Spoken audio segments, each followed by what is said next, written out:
입니다. 3장 1절로 10절 신약성경 뒤에 부분, 맨 뒤에 부분에 있죠. 야고보서 3장 1절에서 10절입니다. 형제들아, 너희는 선생된 우리가 더 큰 심판을 받을 줄 알고 선생이 많이 되지 말라. 우리가 다 실수가 많으니 만일 말에 실수가 없는 자라면 곧 온전한 사람이라 능히 온몸도 굴레 씌우리라. 우리가 말들의 입에 재갈 물리는 것은 우리에게 순종하게 하려고 그 온몸을 제어하는 것이라. 또 배를 보라. 그렇게 크고 광풍에 밀려가는 것들을 지극히 작은 키로서 사공의 뜻대로 운행하라니, 이와 같이 혀도 작은 지체로되 큰 것을 자랑하도다.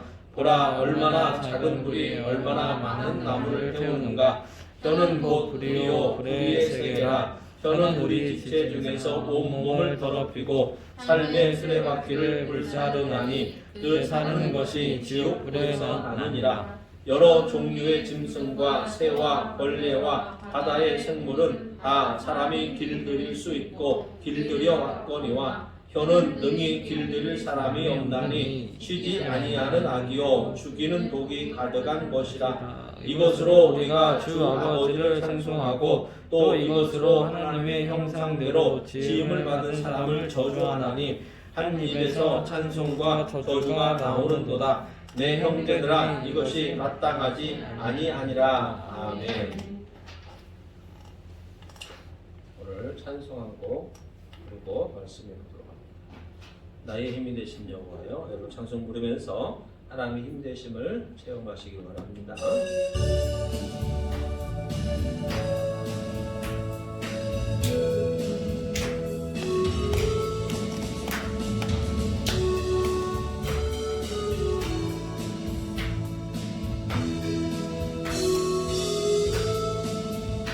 나의 힘이 되신 여호와여, 내가 주님을 사랑합니다.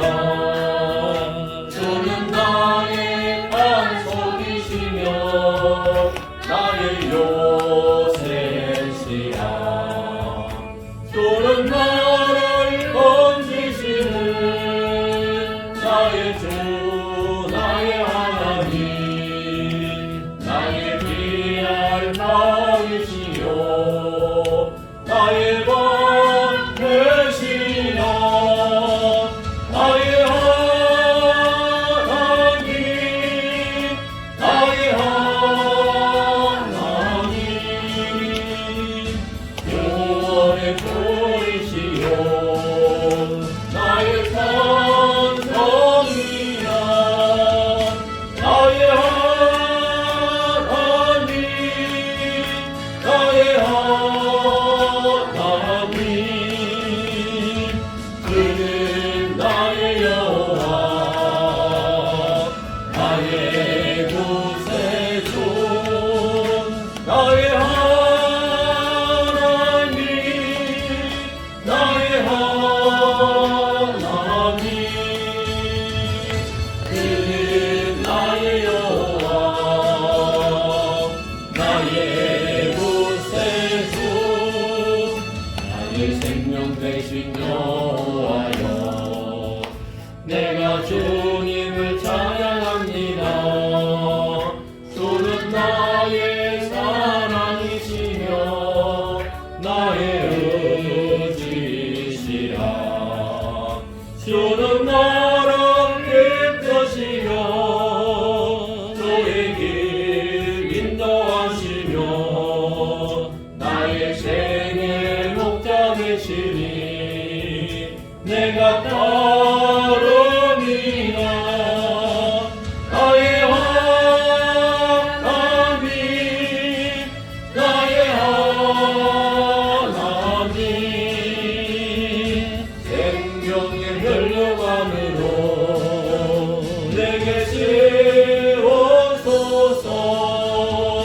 나의 하나님, 나의 하나님,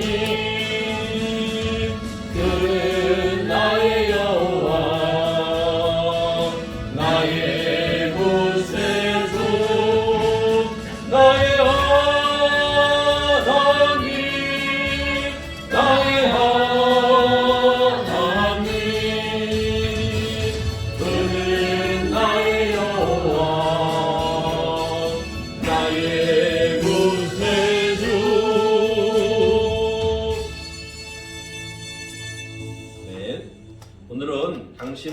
어떤 말을 하겠습니까? 라고 하는 주제로 말씀을 전하기를 원합니다. 할렐루야. 아멘. 하나님의 사랑하심과 함께하심과 형통케 하심이 오늘 또 주일을 맞이하여서 하나님 예배하는 여러분들에게 또 여러분의 마음 심령과 여러분의 가정과 여러분의 하는 일들에 충만하게 되기를 주님의 이름으로 기원합니다.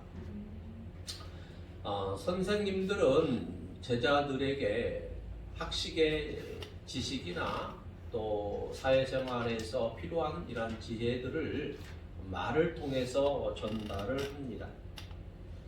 또 부부 사이에도 부모와 자녀와의 사이에서도 또 직장이나 이런 단체에서도 말을 통해서 신뢰와 사랑을 표현합니다. 자, 이렇듯이 우리 사회는 인간이 살아가는 사회는 말이 없으면 안 됩니다. 신앙생활도 마찬가지입니다. 우리가 말을 통해서 하나님에 대한 신뢰와 사랑과 신앙을 우리가 표현할 수 있습니다. 물론 하나님의 계시도 말을 통하여서 우리에게 주어졌습니다. 그래서 말 없이는 하나님과 올바른 관계를 유지할 수가 없습니다. 그래서 말은 하나님이 인간에게 주신 최대의 축복입니다. 그러므로 우리 그리스도인들은 어떤 말을 하느냐가 대단히 중요합니다.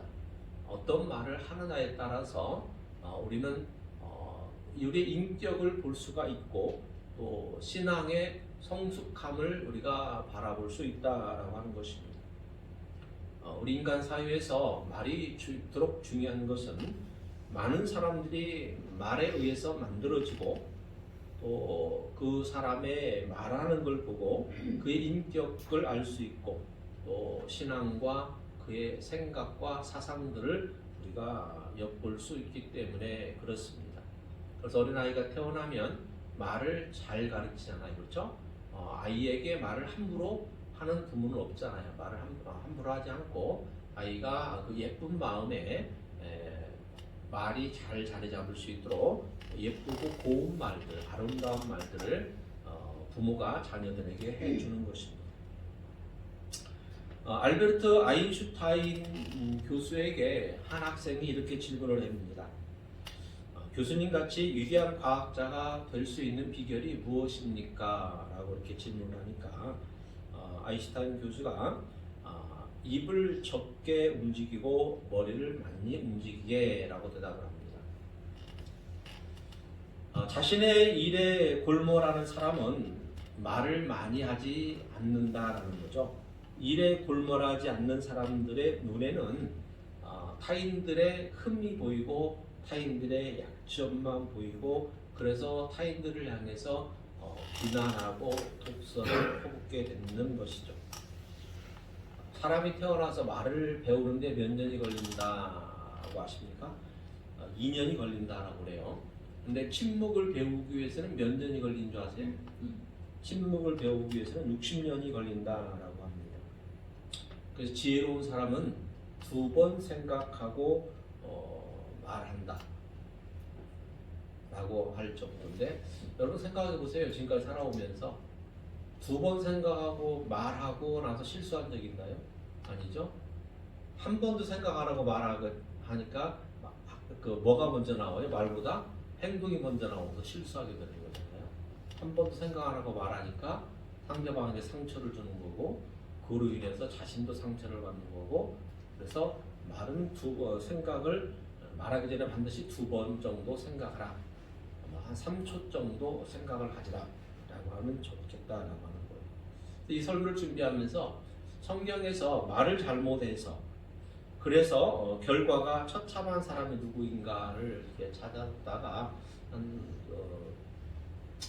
두세 사람 정도가 예를 들어봅니다. 창세기 16장 4절을 같이 한번 봅니다. 창세기 16장 4절 시작. 아브라함이 하갈과 동침하였더니 하갈이 임신하매 그가 자기의 임신함을 알고 그의 며느리를 멸시하니라. 자, 하갈이 누구입니까? 하갈은 사레의 여종이죠. 여종. 그리고 하갈은 애굽 사람입니다. 근데 이제 아브라함과 사레가 결혼했는데 둘 사이에 자녀가 없어요. 그러니까 이제 사레의 마음에 아브라함의 대를 이어야 되는데 자녀가 없으니까 이제 어떤 생각을 하냐면 내 여종인 하갈을 남편에게 첩으로 주어서 아이를 낳게 해야 되겠다. 그래서 가문의 대를 이어야 되겠다라고 하는 생각을 가져서 아브라함을 설득해서 하갈에게 들어가게 하잖아요. 그리고 이제 아브라함과 하갈 사이에 임신이 되게 되고 하갈이 임신한 걸로 인해서 그의 여주인을 뭐 했어요? 멸시했어요. 멸시했다라고 하는 이 말은 다시 말해서 그 말의 말투가 주인인 사례를 멸시하고 조롱하고 모욕하게 된 말을 했다라고 하는 거예요. 그러니까 이 말을 듣는 모욕하는 말을 들은 사례의 마음이 얼마나 마음에 큰 상처가 됐으면 사례가 아브라함에게 이제 그런 학대 사실을 얘기하니까 아브라함이 사례에게 뭐라고 말합니까? 하갈은 당신의 여종이니까 당신의 마음대로 좋다 해도 좋다라고 하는 이제 이야기를 하죠. 그래서 사례가 하갈을 반대로 이제 학대를 합니다. 임신한 건 둘째고 질서를 따라서 이제 아브라함이 사례에게 하갈을 당신의 마음이 좋은 대로 하세요라고 하니까 사례가 하갈을 이렇게 학대를 하죠. 학대해서 하갈이 그걸 못 견디어서 어떻게 합니까? 광야로 도망가게 됩니다. 만약에 하갈이 말을 자제하고 절제해서 사례에게 내가 당신에게 은혜를 입어서 이렇게 주인의 아이를 가지게 됐습니다 하고 이렇게 사례에게 은혜를 갚는 말을 했다라면 아마 성경의 역사도 다르게 쓰였을 것이고 또 우리의 지구의 역사도 아마 달라지지 않았겠습니까? 또 열왕기하 왕하 5장 2절 열왕기하 5장 25절을 봅니다. 시작. 들어가 그의 주인 앞에서 엘리사가 이르되 게하시야 내가 어디서 오느냐 하니 대답하되 당신의 종이 아무데도 가지 아니하였나이다 하니라. 자, 이 얘기는 무슨 얘기냐면 아람 왕의 군대 장관 나아만이 이제 싸움의 아주 용사죠. 장수잖아요. 그런데 그 나아만 장군에게 뭐가 들었냐면 나병이 들죠. 나병이 문둥병이 들었습니다. 근데 이 나아만이 이스라엘과 전쟁에서 잡아온 계집종 하나가 여자아이 하나가 우리 주인이 우리나라에 이스라엘에 가면 하나님을 섬기는 사람이 있는데 거기 가면 병이 낫겠습니다 라고 이야기를 하잖아요. 그래서 나아만이 이제 그 여자아이의 이야기를 듣고 이스라엘에 갑니다. 그래서 누구를 찾아갔냐면 엘리사를 찾아갔잖아요. 그래서 이제 엘리사의 이야기대로 중간 이야기 다 생략하고 이야기대로 요단강에 몸을 7번 담갔다 꺼냈다 이렇게 7번 하니까 나병이 낫고 그 피부가 어땠다? 어린아이 살결 같이 되었더라 라고 이야기를 하잖아요. 나아만이 너무 고맙고 감사하잖아요. 그래서 가지고 왔던 예물들을 엘리사에게 주려고 하니까 엘리사가 받질 않습니다. 왜냐하면 하나님이 하신 일이기 때문에 엘리사가 받질 않죠 하고 돌려보냅니다. 그런데 게하시가 이렇게 쫓아가서 나아만에게 이야기라서 은 1달란트와 옷 한 벌 주라. 주인이 받아오라고 했다. 외국에서 멀리에서 나그네가 왔는데 그 대접해야 되니까 은 1달란트와 옷 한 벌을 주라 라고 얘기하니까 나아만이 은 2달란트와 옷 2벌을 이렇게 주어요. 줘서 보냈는데 엘리사가 그 사실을 하나님의 사람이니까 아는 거죠. 하나님 마음에 감동을 주지 않은데 그래서 엘리사가 묻는 거예요. 너가 지금 어디 갔다 왔느냐 라고 이렇게 물어봐요. 그러니까 게하시가 뭐라고 하냐면 나 아무데도 안 갔다 왔어요. 여기 있었어요. 이렇게 얘기하는 거예요. 이게 지금 뭐 한 거예요? 거짓말한 거죠. 근데 거짓말하면서 뭐라고 거짓말하면서 엘리사가 뭐라고 말하냐면 5장 20절에 보면 여호와께서 살아계심을 두고 맹세하노니 내가 그를 쫓아가서 그에게 무엇인지 받아오리라라고 이 게하시가 하나님의 이름을 걸고 맹세라고 나아말이 가서 받아와요. 그래놓고 지금 게하시가 뭐라고 그러는 거예요? 나 아무데나 안 갔다 왔어요 라고 대답을 하는 이것은 거짓말을 한 거잖아요. 거짓말. 아까 하갈은 멸시하는 말을 하는 사람이고 게하시는 거짓말 했습니다. 자, 하나님을 속이고 하나님의 이름을 함부로 사용했고 그리고 하나님의 종인 엘리사까지 속여서 거짓말한 대가가 게하시에게 어떻게 일어났어요? 우리 열왕기 5장에 보게 되면 게하시와 그의 가문에 하나님의 저주가 임했는데 어떠한 저주냐? 그 집안에 온 식구들이 다 뭐 했어요? 나병이 임하여서 결국 그 집안이 멸무지와 당하는 것을 성경을 통해서 봅니다. 또 사무엘상 25장을 봅니다.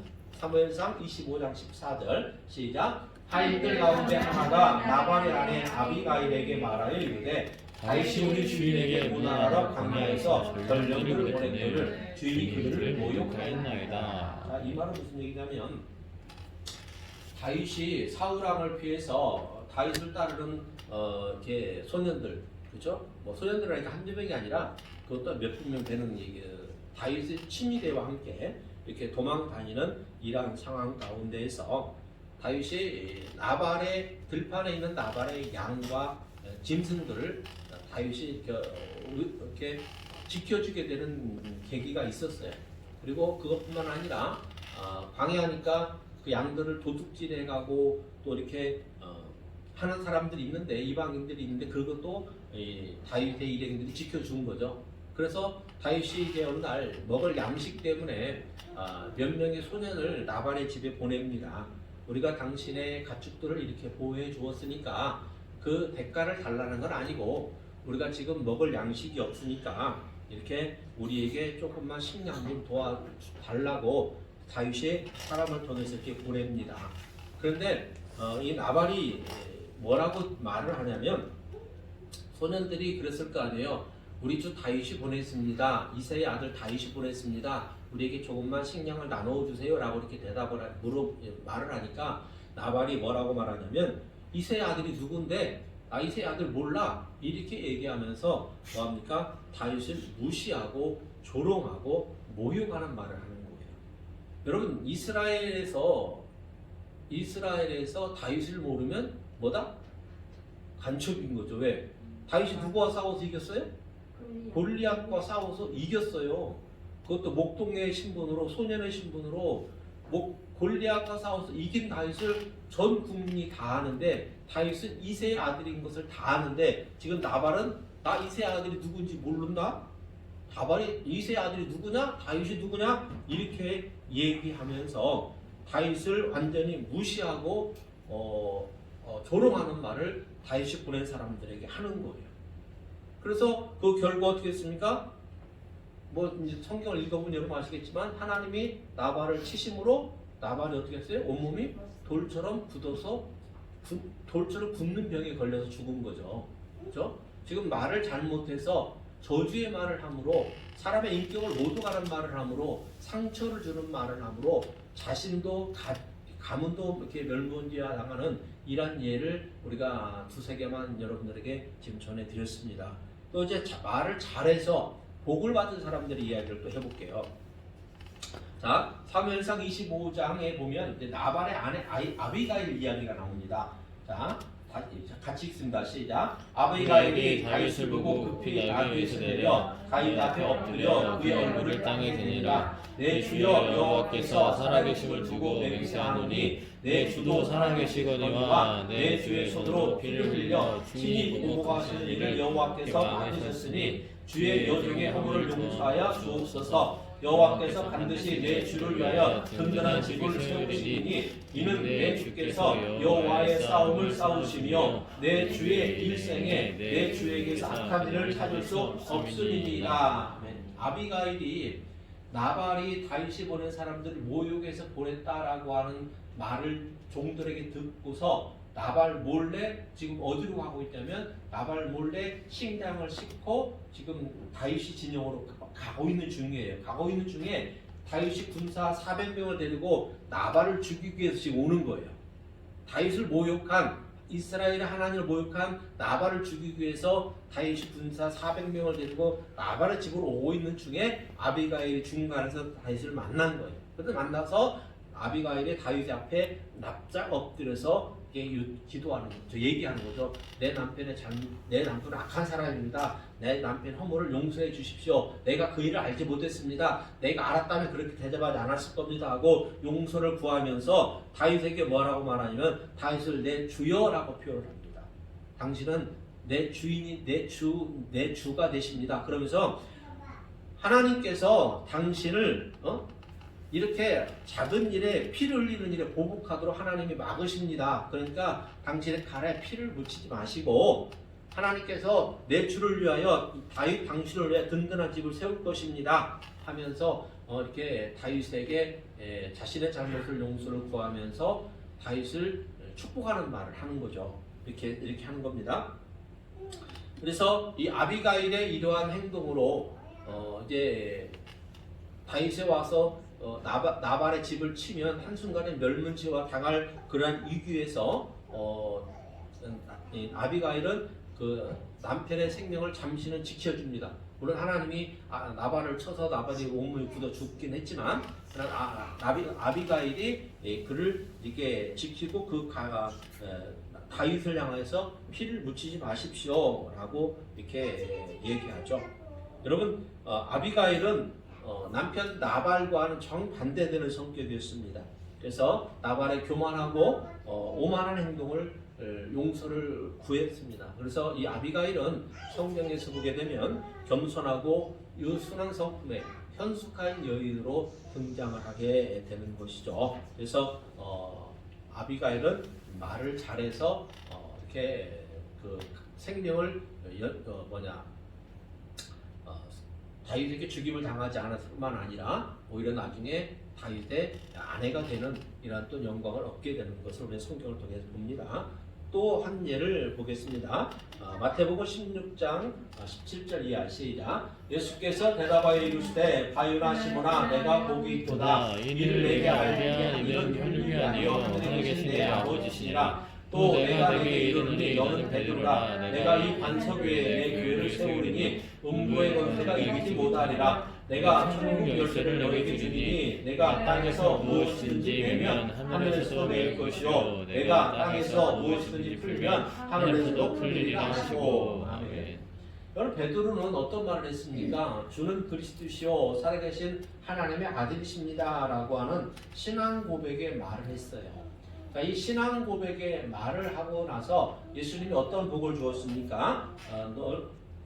예수님께서 베드로에게 너는 교회의 반석이 될 것이다 라고 하는 것과 또 너는 메고 푸는 권세를 받는 복을 예수님이 선포를 하죠.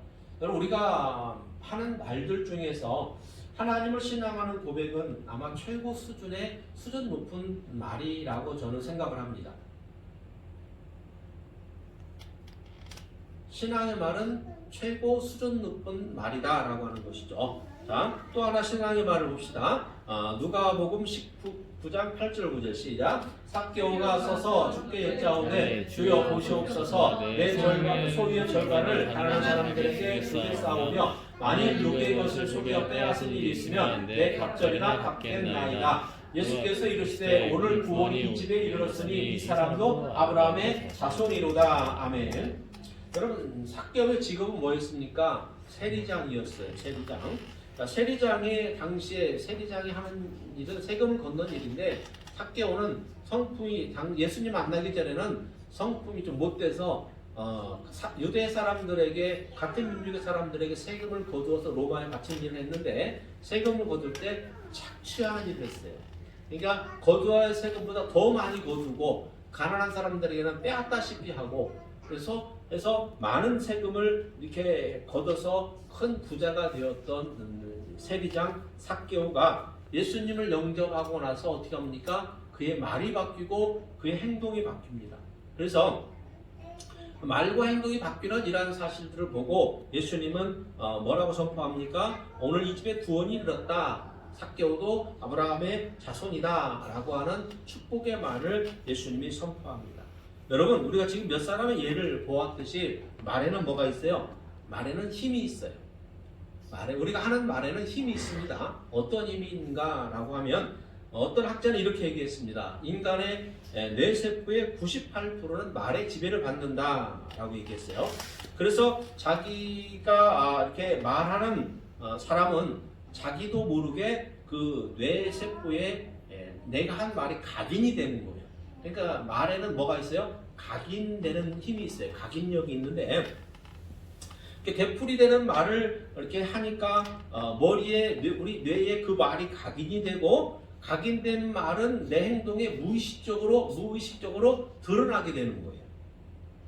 그래서 사람이 부정적인 생각, 원망, 불평 이런 것들을 많이 생각하면 그의 하는 행동들에 그러한 것들이 드러나게 된다라고 하는 것이죠. 그러므로 이렇게 부정적인 언어를, 부정적인 말을 많이 하는 사람들은 상대방에게 상처를 줄 뿐만 아니라 자신도 결국에는 상처를 받는 거예요. 말하고 나서 상대방도 상처를 주고 자신도 상처를 받게 되는 것이죠. 그래서 이렇게 말에는 각인력이 있기 때문에 그 각인되는 말이 나에게만 각인되는 게 아니라 나의 가까운 사람에게도 그 말이 각인이 되는 거예요. 그래서 가까운 사람에게 상처를 주는 말을 하면 그 상처 주는 말이 자고 나면 내일이면 잊어버리는 것이 아니라 그 마음이 어떻게 해요? 오래가요, 오래가. 그래서 이렇게 얘기하는 사람도 없잖아요. 말 함부로 하는 사람들 중에서 뭐 다 그렇다는 건 아니에요. 나는 뒤끝 없어. 말 던져놓고 뭐예요? 나는 뒤끝 없어. 이렇게 얘기하는 거예요. 근데 이미 마음에 뭐가 남았어요? 상흔이 남은 거예요. 말을 지금 예를 들어서 함부로 뱉어놓고 나 뒤끝 없으니까 잊어버려 이렇게라고 얘기한다면 그 마음에 난 상흔을 어떻게 할 거냐라는 거예요. 그래서 그 마음에 난 상흔이 오랫동안 가게 됩니다. 그래서 예를 들면 한 가정의 예를 들어본다면 지금 시대는 이제 많이 남녀가 가정에서 이제 많이 인격적으로도 성숙해지고 평등해졌지만 과거 가부장적 시대에 살았던 뭐 60대, 70대 이렇게 되시는 가정들을 보면 남편들은 아내에게 말을 어떻게 해요? 대부분 함부로 했던 그런 시대의 사람들. 왜? 그렇게 보고 자랐기 때문에. 그래서 이번 주에도 어떤 할머니가 그래요. 공주에서 번양대 병원에 이제 병원을 왔는데 지난번에 왔을 때는 남편이 차를 태우고 왔는데 왔다 갔다 하면서 남편이 되게 투덜거리더래요. 짜증을 내더래요. 그래서 다음부터는 내가 당신 차 안 타고 다녀. 그러면서 버스 타고 3시간 걸려서 건양대 병원에 와서 이제 또 한 2-3시간 걸려서 진료를 받고 공주로 돌아가는데 힘들으니까 갈 때는 이제 택시를 타고 유성 시외버스 터미널까지 가는 거예요. 가면서 그런 얘기를 하는 거예요. 남편에 대한 흉을 봐요. 그런 마음에 뭐가 있는 거예요? 남편으로부터 받은 상처가 있는 거죠. 상처가 있는 거죠. 그러면서 내가 지금 이 나이 먹어도 밥 해주고 빨래 해주고 다 하는데 이거 나는 운전을 못하지만 남편은 차가 있고 운전할 줄 아니까 좀 태워다 주면 뭐 어떻다고 그거를 투덜거리고 못할 말 할 말 다 하면서 자존심 긁는 말을 했겠죠. 그러니까 그 할머니가 혼자 왔다 갔다 하는 거예요. 그 먼 거리. 그래서 여러분 황혼 이혼이 왜 생겨요? 노인 장모들 황혼 이혼이 생기는 이유는 뭐겠어요? 나이 먹어서 마음이 안 맞아서 그런 게 아니라 이미 젊었을 때부터 마음에 많은 상흔들을 갖고 있는 거예요. 상처들을 갖고 있는 거예요. 그 상처가 뭐 하니까 치유가 안 돼서 그 상처가 아물질 않아서 힘없고 늙고 힘없으니까 남편에게 너 혼자 살아 하고 우리가 따로 살아 하고 황혼 이혼이 늘어난 이유도 그런 거 아닐까라고 하는 생각을 해봅니다. 그래서 이 말에는 각인력이 있기 때문에 우리는 정말로 우리가 말을 조심해야 되는데 성경에서는 남자보다 더 연약한 여자에게 공격적인 말 또 책임 전가하는 말 이런 것들을 하지 말아라 그러죠. 여러분 성경에서 연약한 여자에게 책임 전가의 말을 제 첫 번째 남자가 누구예요? 아담이잖아. 아담. 하와가 하나님이 아담에게 너 열매를 왜 먹었냐라고 물어보니까 하나님이 나와 함께 있게 해서 준 여자 하와 때문에 내가 먹었어요 하고 책임 전가를 누구에게 했어요? 하와에게 했잖아요. 책임 전가함으로 인생이 이상하게 꼬인 거 아니에요. 하나님 잘못했습니다. 용서해 주세요. 회복해 주세요. 라고 했으면 아마 밖에서 역사 어떻게 성경의 역사 어떻게 바뀔지 모르는 거예요. 근데 아담이 하와에게 하나님이 있게 한 여자가 나에게 주물러 내가 먹었어야 하고 책임전가 하는 말을 아담이 했다라고 하는 얘기예요. 여러분 우리가 혼자 하는 말이라도요 좋은 말을 해야 돼요. 왜?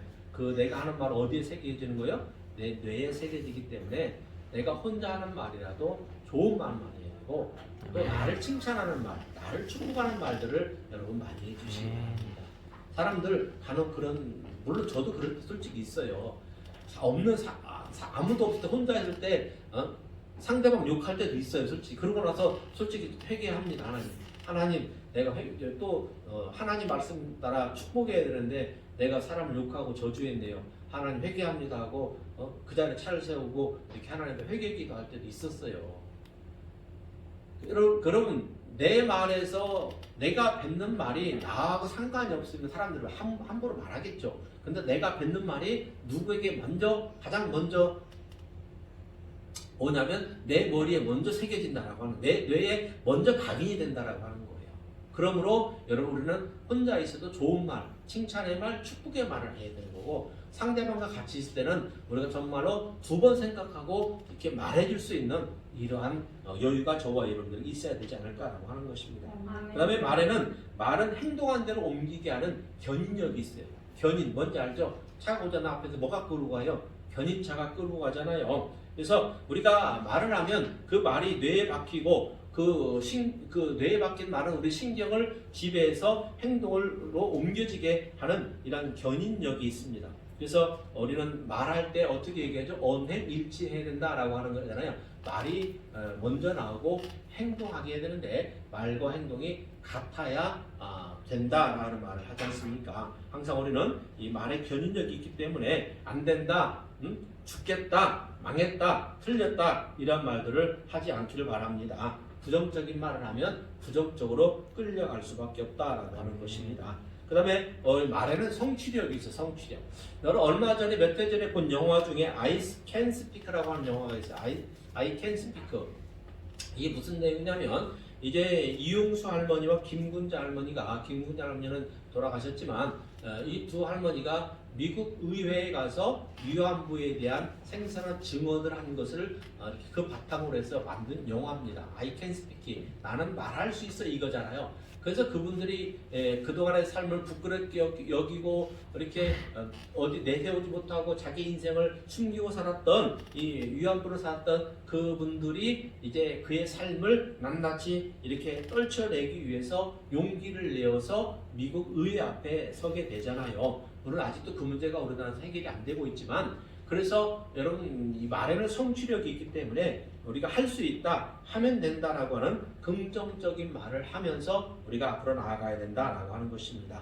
그래서 여러분 시간이 많이 됐으니까 중간에 말 다 빼버리고 우리 하나만 더 보게 되면 이거 빼고 이것만 봅시다. 예레미야 29장 11절 시작. 여호와의 말씀이라 너를 향한 나의 생각을 내가 아나니 평안이요 재앙이 아니니라 너희에게 미래와 희망을 주는 것이요 하나님의 세상을 이처럼 사랑하사 독생자를 주셨으니 이는 그를 믿는 자마다 멸망하지 않고 영생을 얻게 하려 하심이라. 아멘. 여러분 예레미야서 29장 11절과 요한복음 3장 16절은 하나님이 저와 여러분이 주신 소망의 말이에요. 아멘. 하나님 저와 여러분에게 우리가 소망의 말을 하나님이 주셨고 우리는 소망의 말을 받은 사람들입니다. 그래서 우리는 예수님 믿으면 우리는 멸망하지 않고 영생을 얻게 돼 라고 하는 소망을 가지게 되는 것이죠.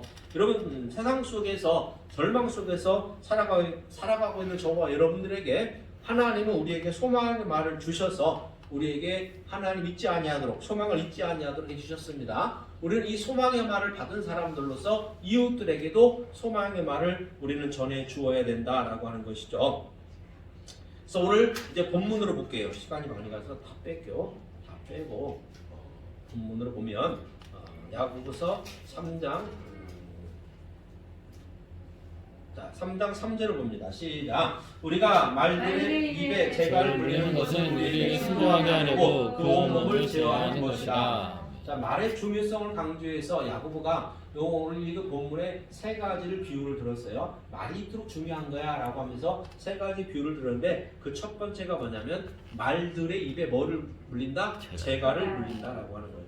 우리가 말의 입에 재갈을 불리는 건 흔히 못 보지만 과거 나라 농촌을 할 때 소의 콧뚜레를 한 것이 있어요. 그 콧뚜레는 그 큰 소를 주인이 마음대로 조종하기 위해서 이렇게 콧뚜레를 잡고 일을 시키죠. 그래서 말들이나 소의 콧뚜레, 재갈을 물리는 것은 주인이 마음대로 순종하게 하기 위해서다라고 하는 거예요. 또 야고보서 3장 4절 시작. 또 배를 보라 그렇게 크고 광풍에 밀려가는 것들은 지극히 작은 키로서 사람의 뜻대로 운행하나니.